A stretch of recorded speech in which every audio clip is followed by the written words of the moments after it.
یہ اللہ کا فضل ہے جس کو چاہے عطا فرمائے۔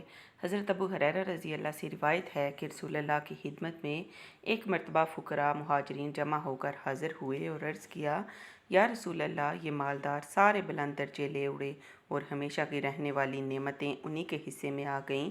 نبی کریم نے فرمایا، کیوں؟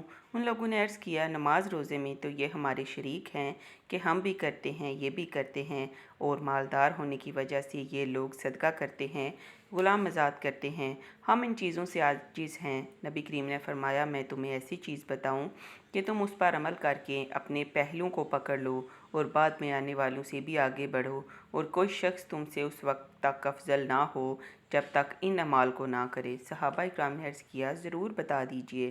آپ نے ارشاد فرمایا کہ ہر نماز کے بعد 33 بار سبحان اللہ، الحمدللہ اور اللہ اکبر پڑھ لیا کرو۔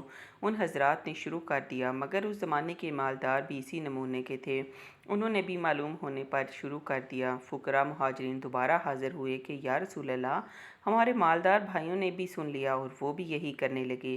نبی کریم نے فرمایا، یہ اللہ کا فضل ہے، جس کو چاہے عطا فرمائے، اس کو کون روک سکتا ہے؟